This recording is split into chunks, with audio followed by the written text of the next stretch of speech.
नमस्कार दोस्तों, आपका स्वागत है आपके अपने YouTube चैनल मैथ सर्किल पर। मैं अरुण आपका स्वागत करता हूं आपके अपने YouTube चैनल पर। दोस्तों, आप कैसे हैं? आई होप आप अच्छे होंगे। आज से हम डीएलएड फर्स्ट सेमेस्टर का मैथमेटिक्स का पोर्शन स्टार्ट करने जा रहे हैं। आज से रेगुलर बेसिस पर वीडियो डाला करेगी इस चैनल पर।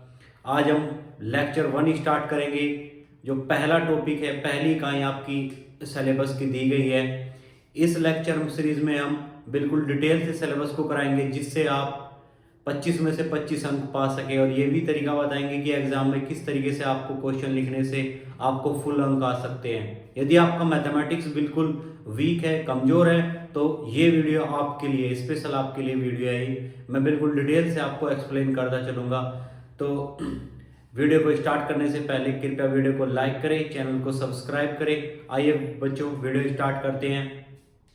हम इन टॉपिकों के बारे में पढ़ेंगे। संख्या और संख्यांक, रोमन अंक, सबसे बड़ी सबसे छोटी संख्या, स्थानीय मान, जातीय मान, पूर्ववर्ती संख्या, अनुवर्ती संख्या और संख्याओं का ज्ञान। आइए बच्चों, सबसे पहले टॉपिक हमारे पास दिया गया है संख्या और संख्यांक। बच्चों, संख्या किसको कहते हैं और संख्यांक किसको कहते हैं? जो भी नंबर, जो गिनती की संख्याएं होती है 1 2 3 4, अगर हम इनको बोलेंगे तो इनको बोलेंगे बच्चों, हम इनको कहेंगे हम संख्या। लेकिन यदि हमें इनको लिखना पड़ जाए, इनको एक संकेत के रूप में दर्शाना पड़ जाए, तो इनको बोलेंगे हम बच्चों संख्यांक। यानी कि संख्या और संख्यांक में बच्चों अंतर ये होता है, संख्या और संख्यांक। संख्यांक को बच्चों हम दूसरा नाम क्या दे लेते हैं? अंक। यानी कि जो भी संख्याएं हैं, जैसे हम बोल रहे हैं 1 2 3 4, इनको हम क्या बोलेंगे बच्चों? इनको हम बोलेंगे बच्चों संख्या।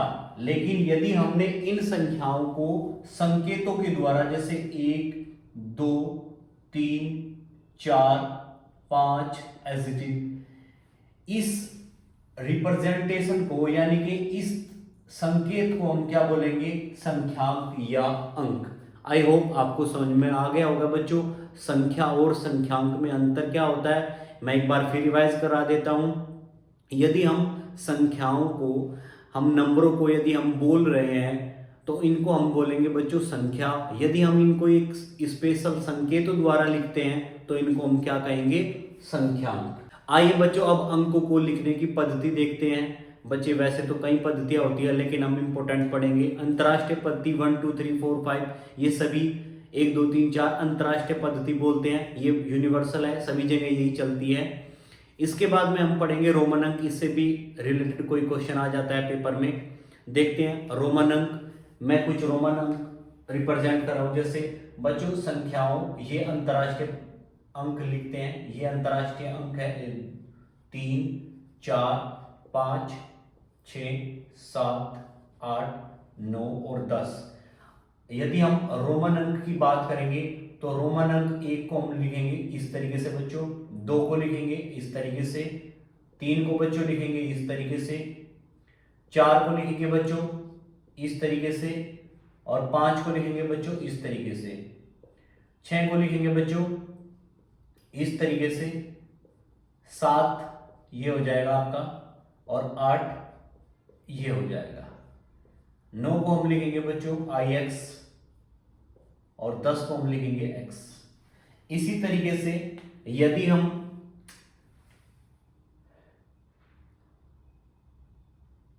20 की बात करें बच्चों, 50 की बात करें, 100 की बात करें, 500 की बात करें, 500 की बात करें और 1000 की बात करें, इनको क्या, किस तरीके से लिखेंगे बच्चों? हम 20 को हम लिखेंगे XX, 50 को बच्चे लिखेंगे हम L से, 100 को लिखेंगे बच्चों 100 से C से, और 500 को लिखेंगे बच्चे हम D से। इसी तरीके से 1000 को लिखेंगे बच्चों M से।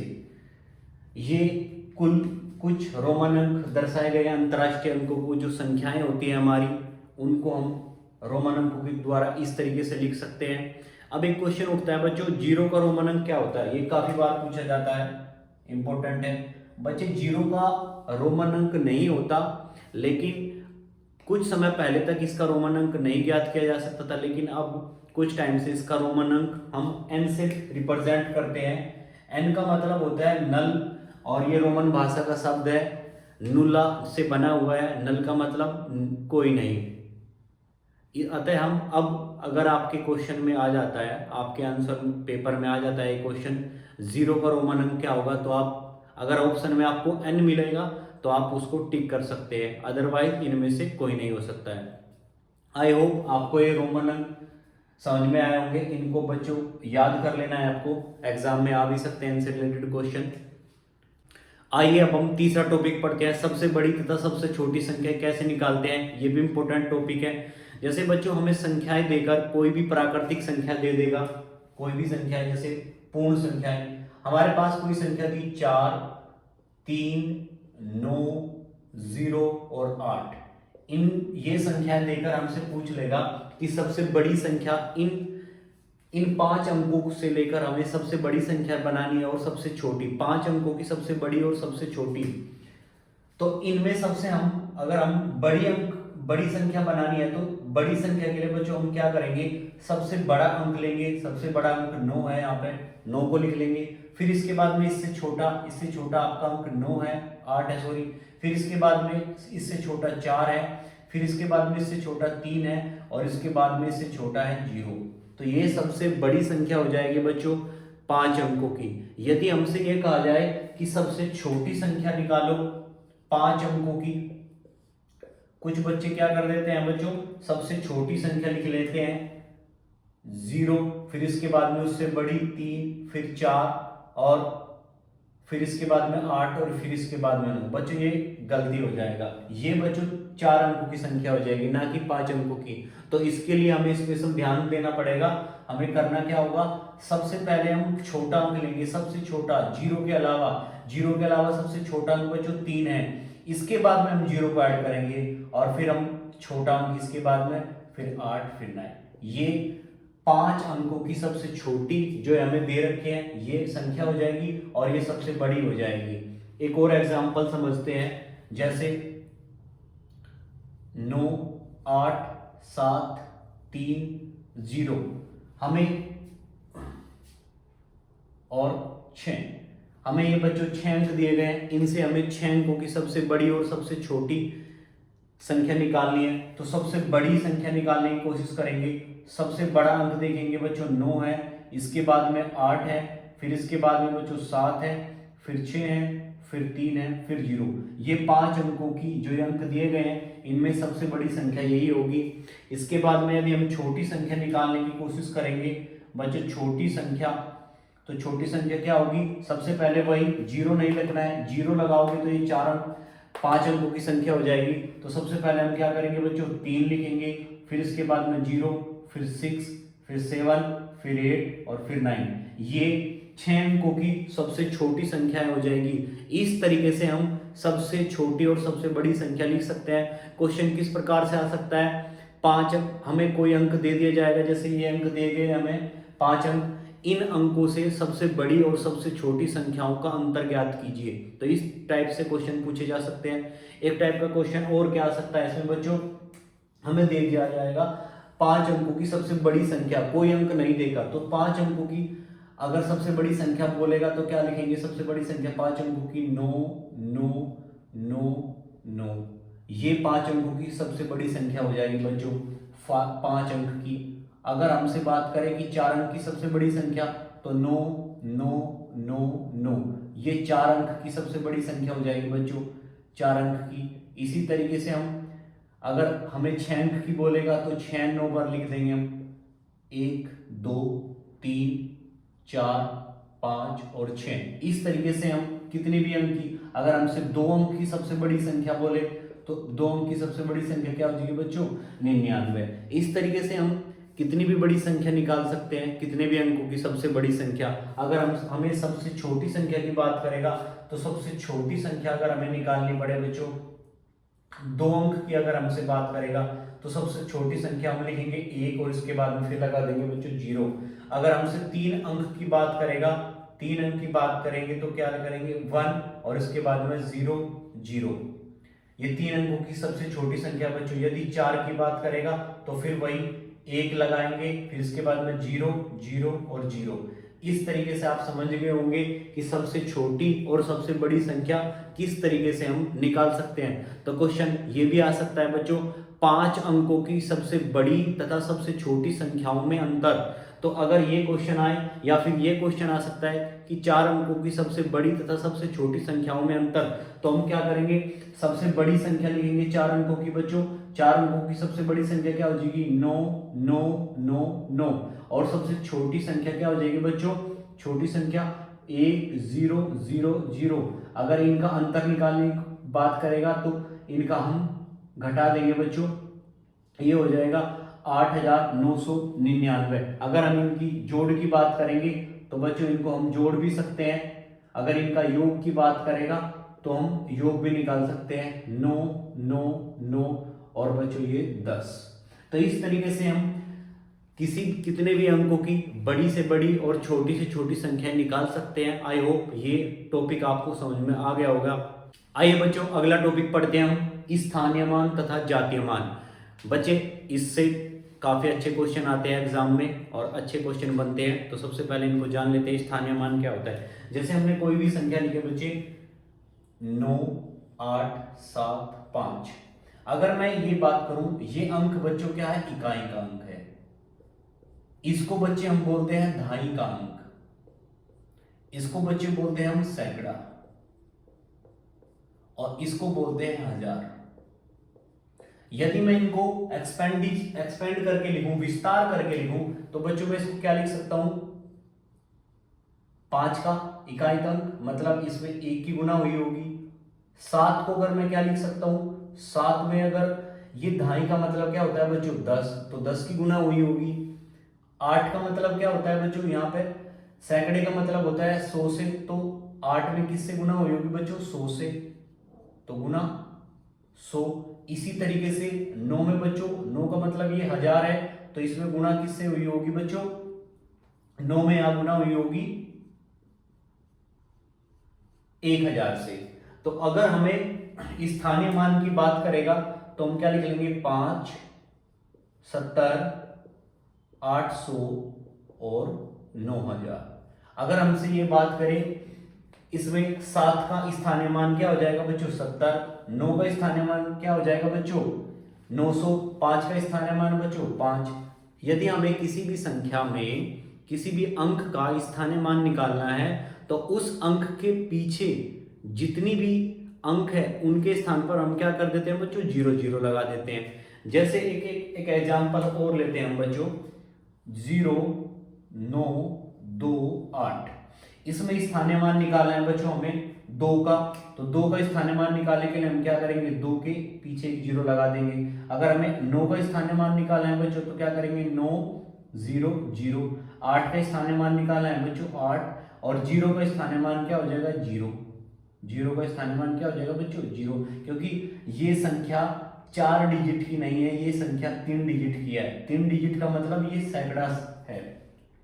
आपको आशा है कि ये स्थानीय मान समझ में आ गया होगा बच्चों।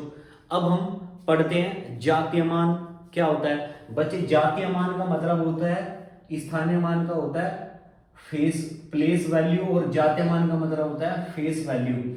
जैसे आप इसी क्वेश्चन में आपसे ये पूछे कि 7 का स्थानीय मान क्या होगा, तो 7 का स्थानीय मान बच्चों हो जाएगा 7। 8 का स्थानीय मान पूछेगा तो 8, 9 का स्थानीय मान पूछेगा तो 9, 5 का स्थानीय मान पूछेगा तो 5। यानी कि जिस संख्या का या किसी भी संख्या में जिस अंक का स्थानीय मान पूछता है वही उसका क्या हो जाता है बच्चों, जातीय मान या फेस वैल्यू हो जाती है। अब एक अलग टाइप का क्वेश्चन पूछा जा सकता है बच्चों स्थानीय मान में। जैसे मैं एक क्वेश्चन लिखता हूं, एक क्वेश्चन लिखा मैंने बच्चों 875.732। इसमें बच्चों हमें स्थानीय मान निकालना है 5 का। यदि मैं स्थानीय मान निकालने की कोशिश करूं तो 5 का स्थानीय मान बच्चों क्या हो जाएगा, 5। 7 का स्थानीय मान क्या हो जाएगा बच्चों, 7 गुना 10 यानी कि 70। 8 का स्थानीय मान क्या हो जाएगा बच्चों, 8 गुना 100 यानी कि 800। अब बच्चे यार पॉइंट के बाद में अगर हमें स्थानीय मान निकालना हो तो हम कैसे निकालेंगे बच्चों?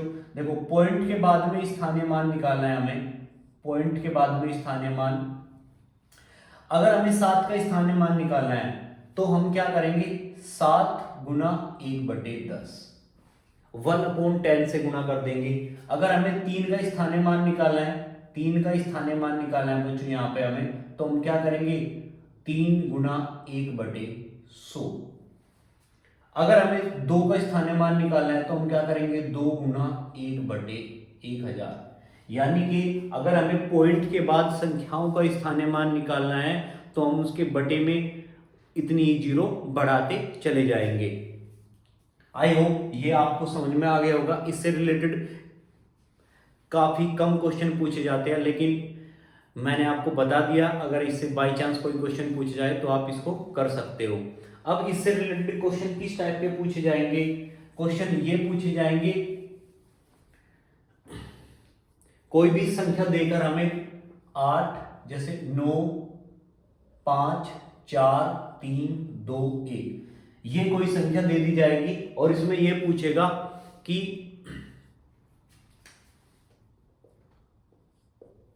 5 के स्थानीय मान, अंक 5 के स्थानीय मान के अंतर ज्ञात कीजिए या योग ज्ञात कीजिए। तो हम क्या करते हैं, स्थानीय मान निकालते हैं बच्चों 5 का, यहाँ पे 5 का 5 ही हो जाएगा और इस 5 का स्थानीय मान क्या हो जाएगा बच्चों, 1, 2, 3, 4, यानी कि 5 के पीछे 4 जीरो। हमें इनका अंतर निकालने को पूछ सकता है, योग करने को पूछ सकता है, तो बच्चों आप इस टाइप के क्वेश्चन कर सकते हो। अब बच्चों हम पढ़ते हैं पूर्ववर्ती तथा अनुवर्ती संख्याएं। बच्चों पूर्ववर्ती संख्या का मतलब होता है पहले वाली और अनुवर्ती का मतलब होता है बाद की। अनुवर्ती को हम उत्तरवर्ती भी बोलते हैं। अगर हमें किसी भी संख्या की पूर्ववर्ती निकालनी होती है तो उससे एक घटा लेते हैं, और अनुवर्ती निकालनी होती है, उत्तरवर्ती निकालनी होती है तो उसमें एक जोड़ देते हैं। ये काफी आसान टॉपिक है, एक एग्जांपल से मैं समझाता हूं। जैसे अगर हमें बोले कि 31 की पूर्ववर्ती संख्या निकालो, 31 की पूर्ववर्ती संख्या निकालो, तो 31 की पूर्ववर्ती संख्या का मतलब बच्चों हम इसमें से क्या कर लेंगे, एक घटा लेंगे, तो क्या हो जाएगा बच्चों ये 30। अगर हमें बोले कि 35 की अनुवर्ती संख्या ज्ञात करो बच्चों, 35 की अनुवर्ती या उत्तरवर्ती संख्या ज्ञात कीजिए, तो हमें क्या करना पड़ेगा, इसमें एक ऐड करना पड़ेगा, तो ये क्या हो जाएगा बच्चों 36। बच्चों एक क्वेश्चन उठता है, प्राकृतिक संख्या 1 की पूर्ववर्ती संख्या ज्ञात कीजिए। प्राकृतिक संख्या, सबसे छोटी प्राकृतिक संख्या बच्चों 1 होती है, उससे पहले की पूर्ववर्ती संख्या हम ज्ञात नहीं कर सकते। ठीक है, ये काफी इंपॉर्टेंट टॉपिक हो सकता है बच्चों, इससे क्वेश्चन पूछे जा सकते हैं। अब हम पढ़ेंगे बच्चों संख्याओं का ज्ञान, यानी कि अभी तक हमने ये 5 टॉपिक पढ़ लिए बच्चों, संख्या और संख्यांक, रोमन अंक, सबसे छोटी और सबसे बड़ी संख्या कैसे निकालते हैं, इनसे रिलेटेड क्वेश्चन। फिर हमने पढ़ा स्थानीय मान, जातीय मान, फिर हमने पढ़ा पूर्ववर्ती संख्या तथा अनुवर्ती संख्या। अब हम पढ़ेंगे बच्चों संख्याओं का ज्ञान। हम संख्याएं कितने प्रकार की होती है बिल्कुल डिटेल से समझेंगे, सो दैट आपको कोई भी प्रॉब्लम ना रहे, कोई भी क्लेरिफिकेशन ना रहे। देखते हैं बच्चों, सबसे पहले बच्चों संख्या, हम लिखते हैं बच्चों संख्या, संख्यांक लिख देंगे। चलो बच्चे, संख्यांक बच्चे 2 प्रकार की होती है, देखते हैं।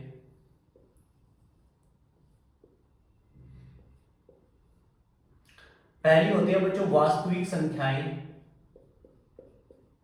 पहली होती है बच्चों वास्तविक संख्या, और दूसरी होती है बच्चों काल्पनिक संख्याएं। ये आपके सिलेबस से बाहर है, हमें पढ़नी है बच्चों वास्तविक संख्याएं। वास्तविक संख्याएं कितने प्रकार की होती है बच्चों? वास्तविक संख्याओं को भी हम डिवाइड कर लेते हैं 2 प्रकार से, परिमेय संख्याएं और अपरिमेय संख्याएं। परिमेय संख्या और अपरिमेय संख्या, परिमेय संख्या और अपरिमेय संख्या। बच्चों पहले इनके बारे में समझते हैं, परिमेय संख्या किसे कहते हैं और अपरिमेय संख्या किसे कहते हैं। परिमेय संख्या रैशनल नंबर और अपरिमेय संख्या इरेशनल नंबर। परिमेय संख्या किसे कहते हैं बच्चों? वह संख्या जिसे अंश तथा हर के रूप में लिख सके, यानी कि वह संख्या जिसे p बटे q के फॉर्म में लिख सके उसको हम परिमेय संख्या कहते हैं, जहां अंश तथा हर या p तथा q एक पूर्णांक होगा बच्चों, और हर को कभी भी 0 के इक्वल नहीं ले सकते। यानी कि परिमेय संख्या किसे कहते हैं? वह संख्या जिसे p बटे q के रूप में लिख सकते हैं। वह संख्या जिसको p बटे q के रूप में लिख सकते हैं उसको हम क्या बोलेंगे बच्चों? परिमेय संख्या बोलेंगे। और इसमें यह भी होता है p और q क्या होते हैं बच्चों? एक पूर्णांक होते हैं। आगे हम बताएंगे आपको पूर्णांक किसे कहते हैं। और q कभी भी इक्वल नहीं होगा 0 के। यदि q 0 के इक्वल हो जाता है तो यह अपरिभाषित हो जाता है। तो परिमेय संख्या बच्चों आपने समझी। परिमेय संख्या किसको कहेंगे? वह संख्या जिसको p बटे q के रूप में लिख सके, जहां p और q क्या होंगे बच्चों? पूर्णांक, और q 0 के इक्वल नहीं होना चाहिए। एक एग्जांपल देते हैं इसका। जैसे हमने लिखा -5/4, जैसे लिखा हमने 2, 0, 9/5, ये सब क्या है बच्चों? परिमेय संख्याएं हैं। अब हम पढ़ेंगे बच्चों अपरिमेय संख्याएं। वह संख्या जिसको p बटे q के फॉर्म में ना लिख सके, यानी कि जिनको p बटे q के रूप में न लिखा जा सके, उसको हम क्या बोलेंगे बच्चों? अपरिमेय संख्या। जैसे एग्जाम्पल के लिए पाई एक अपरिमेय संख्या है, जैसे e ये भी एक क्या है? अपरिमेय संख्या है। जैसे √2, रूट के अंदर कोई भी संख्या जो परफेक्ट नहीं है, जिनका हम स्क्वायर रूट नहीं निकाल सकते, वो सभी क्या हो कहलाती है? अपरिमेय संख्याएं। यानी कि रूट के अंदर अभाज्य संख्याएं यदि होगी वो क्या कहलाएंगी बच्चों? अपरिमेय संख्याएं। तो अपरिमेय संख्या क्या कहलाती है? जिनको p बटे q के फॉर्म में नहीं लिख सकते उनको क्या बोलेंगे बच्चों हम? एक एग्जांपल, जैसे अगर मैं कहूं 1.92357, ये सब क्या है? अपरिमेय संख्याएं हैं। इनको हम p बटे q के फॉर्म में नहीं लिख सकते, यानी कि अंश और हर के फॉर्म में नहीं लिख सकते। अब हम इनका फर्दर डिवीजन करेंगे। परिमेय संख्याओं को हम अब दो भागों में बांटेंगे। परिमेय संख्या को बच्चों अब हम बांटेंगे दो भागों में, भिन्न और पूर्णांक। सबसे पहले भिन्न समझ लेते हैं बच्चों। भिन्न क्या होती है? भिन्न में और परिमेय संख्याओं में अंतर सिर्फ इतना होता है, परिमेय संख्याओं को भी अंश और हर के रूप में लिखा जा सकता है, और भिन्न को भी अंश और हर के रूप में लिखा जाता है। परिमेय संख्याओं में भी हर जीरो के इक्वल नहीं होना चाहिए, और भिन्न में भी हर जीरो के इक्वल नहीं होना चाहिए। लेकिन भिन्न में अंतर ये होता है बच्चों p बटे q, यानी कि इसको भी p बटे q के फॉर्म में लिख सकते हैं हम। p और q, यहां पे p और q क्या था बच्चों? पूर्णांक। लेकिन यहां पे क्या होगा बच्चों? धन पूर्णांक। यही इंपॉर्टेंट सीखने वाली बात है इसमें। यहां पे p और q क्या था बच्चों? पूर्णांक। लेकिन यहाँ पे p और q क्या होगा बच्चों? धन पूर्णांक। और q इक्वल नॉट 0। एक एग्जांपल के समझते हैं इसको बच्चों। परिमेय संख्या और भिन्न में क्या अंतर है? जैसे मैंने लिखा बच्चों -5/7 और 8/7। बच्चों ये परिमेय संख्या है, ये भी परिमेय संख्या है, लेकिन ये भिन्न नहीं है। ये भिन्न हो सकती है क्योंकि यहाँ पे अंश और हर क्या है? धन पूर्णांक है, लेकिन यहाँ पे धन पूर्णांक नहीं है। यानी कि ये और ये दोनों परिमेय संख्या हो सकती है, ये सिर्फ लेकिन ये क्या होगी बच्चों? भिन्न। सिर्फ ये भिन्न हो सकती है। अब हम पढ़ते हैं बच्चों पूर्णांक। काफी इंपॉर्टेंट है ये। पूर्णांक समझते हैं क्या होता है बच्चों। आप इसका स्क्रीनशॉट लेते रहिए बच्चों। पूर्णांक जैसे हमने लिखा बच्चों 1, 0, 1, 2, 3, ये सारी संख्याएं जो गिनती की संख्याएं होती है, इधर -1, -2, -3, -4, -5, ये सभी संख्याएं। बच्चों जो ये संख्याएं हैं धनात्मक, जो ये पॉजिटिव संख्या रेखा पर दर्शाते हैं बच्चों, इनको, इन संख्याओं को क्या बोलेंगे हम बच्चों? धन पूर्णांक, यानी कि पॉजिटिव इंटीजर बोलते हैं बच्चों इनको। इसको हम क्या बोलते हैं? ऋण पूर्णांक। क्या बोलते हैं बच्चों इसको? हम ऋण पूर्णांक, यानी कि नेगेटिव इंटीजर। यदि हम इन तीनों को, ऋण पूर्णांक, धन पूर्णांक और जीरो को सम्मिलित रूप से बोलेंगे, इनको हम क्या कहेंगे बच्चों? पूर्णांक। अगर आपसे बच्चों ये पूछे जीरो क्या है, धन पूर्णांक या ऋण पूर्णांक, तो आप बताएंगे बच्चों जीरो न तो धन पूर्णांक है न ही ऋण पूर्णांक है। इंपॉर्टेंट क्वेश्चन हो सकता है बच्चों आपके एग्जाम में। कई बार ये क्वेश्चन पूछ जाता है कि सबसे छोटी पूर्णांक ज्ञात कीजिए। बच्चों सबसे छोटी पूर्णांक नहीं ज्ञात की जा सकती, न ही सबसे बड़ी पूर्णांक, क्योंकि इधर ये निगेटिव में होती जा रही है, सबसे छोटी होती जा रही है माइनस इनफाइनाइट तक, अनंत तक, और इधर पॉजिटिव में होती जा रही है प्लस इनफाइनाइट, यानी कि पॉजिटिव अनंत तक। तो सबसे छोटी पूर्णांक नहीं ज्ञात कर सकते और न ही सबसे बड़ी पूर्णांक ज्ञात कर सकते।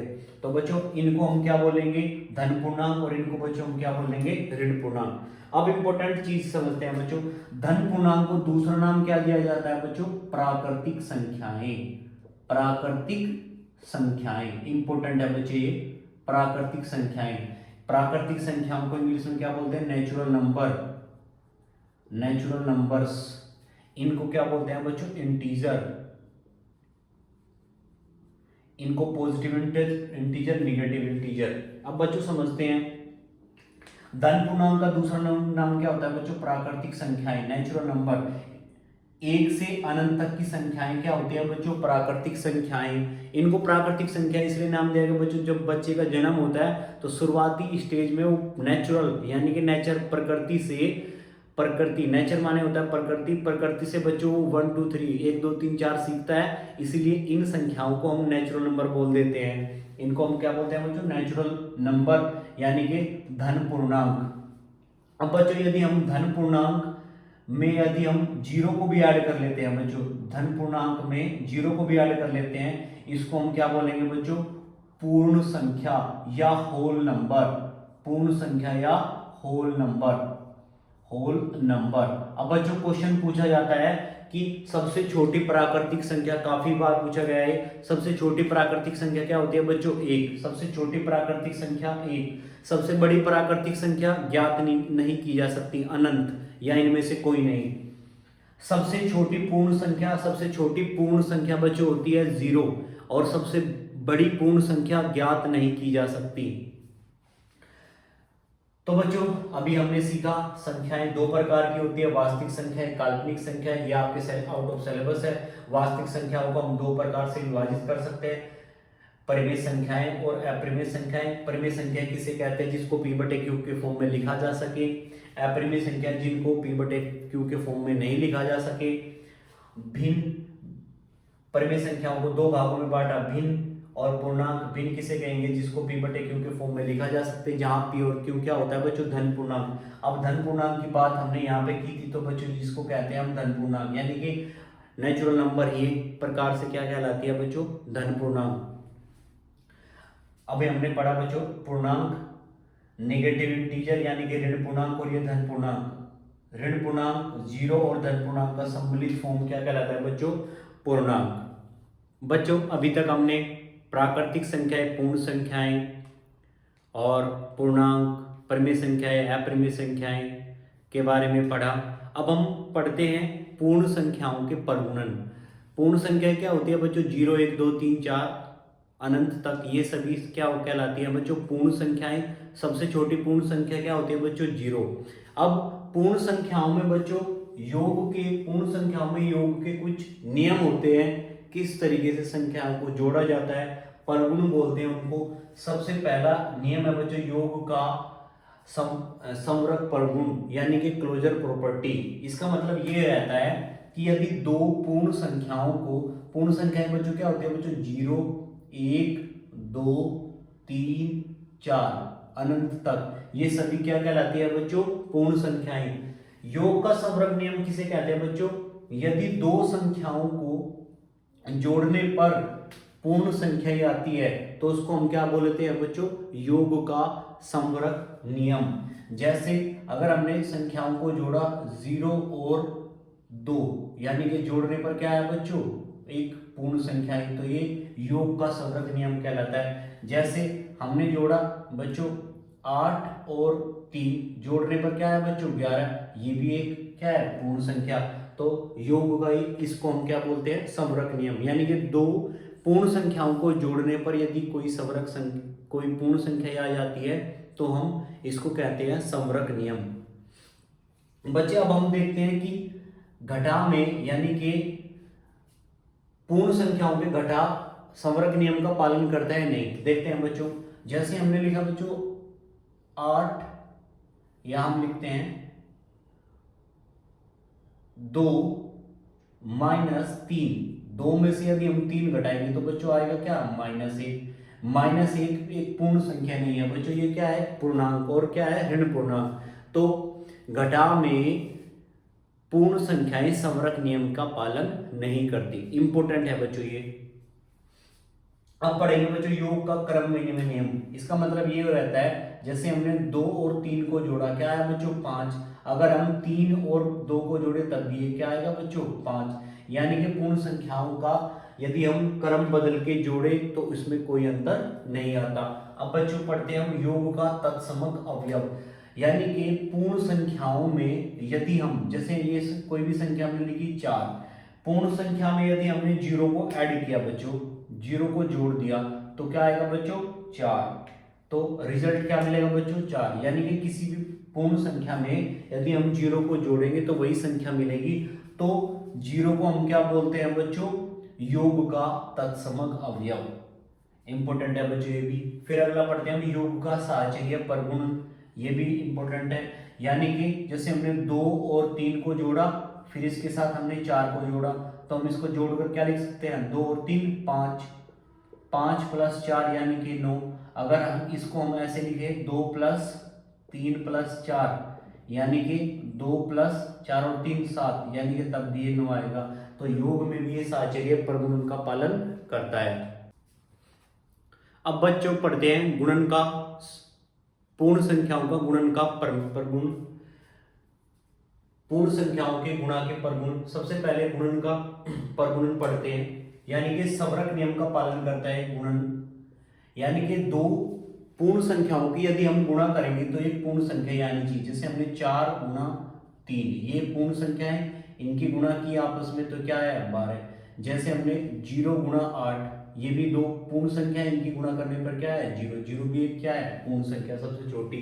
यानी कि गुणन में समवर्ग नियम का पालन करता है। अब बच्चों गुणन का क्रम विनिमय नियम, यानी कि 4 × 3 गुणा करने पर क्या है? 12, और 3 × 4 गुणा करने पर भी क्या है बच्चों? 12। तो गुणन में भी एक क्रम विनिमय नियम का पालन करेगा। अब गुणन का तत्समक अवयव। बच्चों इसको समझ लेते हैं। तत्समक अवयव ये वह होता है यदि किसी पूर्ण संख्या में हमने किसी ऐसी संख्या से गुणा की जाए जिससे प्राप्त संख्या वही संख्या हो, तो उसको हम क्या बोलते हैं? गुणा का तत्समक अवयव। इसको एक एग्जांपल से समझते हैं। जैसे हमने कोई संख्या ली 8, 8 में किस संख्या से मैं गुणा करूं कि मुझे रिजल्ट 8 ही मिल जाए, इसको हम क्या बोलते हैं? तत्समक अवयव। तो मैं 8 से यदि 1 से गुणा करूं तो क्या मिलेगा बच्चों? मुझे 8। तो योग का तत्समक अवयव हमें 0 मिला था, और गुणन का तत्समक अवयव क्या मिलता है बच्चों? 1। एक बार फिर मैं समझा देता हूं। योग तत्समक अवयव बोलते हैं बच्चों किसी ऐसी संख्या से गुणा करने पर जो 0 आ जाए। गुणन का तत्समक अवयव बोलते हैं किसी ऐसी संख्या से गुणा करने पर वही संख्या आ जाए। अब बच्चों पढ़ते हैं गुणन का साहचर्य परगुणन। यानी कि अगर हमने कोई भी संख्या ली 2 × 4 + 3, इन्हें गुणा करके क्या आ जाएगा बच्चों? अगर मैं इसका रिजल्ट निकालने की कोशिश करूं तो क्या आएगा बच्चों? 4 × 8 यानी कि 2 × 4 प्लस 2 × 3 यानी कि 4 × 8 प्लस 3 × 6 यानी कि ये आएगा बच्चों 14। अगर हम ऐसे इसको सोल्व करेंगे तो 2 × 4 और 3 7, 7 × 14, तो ये भी दोनों आपस में इक्वल है। तो इस तरीके से हमने पढ़ा पूर्ण संख्याओं के गुणा के परगुणन, संवरक नियम, क्रमविनिमय नियम, तत्समक और साहचर्य परगुणन। अब हम भाग के समझ लेते हैं। बच्चों किसी भी पूर्ण संख्याओं को हम 0 से भाग नहीं दे सकते। बच्चों अब कुछ जानकारी पूर्णांक के बारे में भी ले लेते हैं। जैसे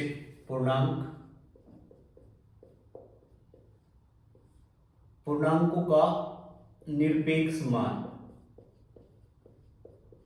पूर्णांकों का निरपेक्ष मान, पूर्णांकों का निरपेक्ष मान ये होता है, जैसे कोई भी हमने पूर्णांक लिखा 8 को मोड, इसको बोलते हैं हम निरपेक्ष मान। ये साइन बच्चों निरपेक्ष मान का होता है। और इसके बाहर कोई भी संख्या होगी, यदि इसके अंदर ऋण पूर्णांक हो या धन पूर्णांक हो, हमेशा बाहर धन पूर्णांक आएगी। जैसे हमने लिखा -30 और मोड, ये बच्चों हमेशा आएगी बच्चों बाहर 30। जैसे मैंने लिखा -21 का मोड, तो बच्चों ये आएगा हमेशा 21। तो आपको समझ में आ गया होगा बच्चों पूर्णांकों का निरपेक्ष मान क्या होता है। बच्चों इस वीडियो में सिर्फ इतना ही। आपको ये वीडियो कैसी लगी, आपको इस वीडियो में समझाए हुए कॉन्सेप्ट और तरीके आपको कैसे लगे, कृपया कमेंट में लिखें। और यदि आपको ये वीडियो पसंद आई हो तो कृपया वीडियो को लाइक करें और चैनल को सब्सक्राइब जरूर करें, जिससे हमें मोटिवेशन मिलता रहे। नेक्स्ट वीडियो हम जल्दी लाएंगे। और आपको ये वीडियो कैसी लगी कृपया कमेंट में ज़रूर लिखें। आज के लिए सिर्फ इतना ही, अगली वीडियो जल्द मिलेंगे। जय हिंद, जय भारत।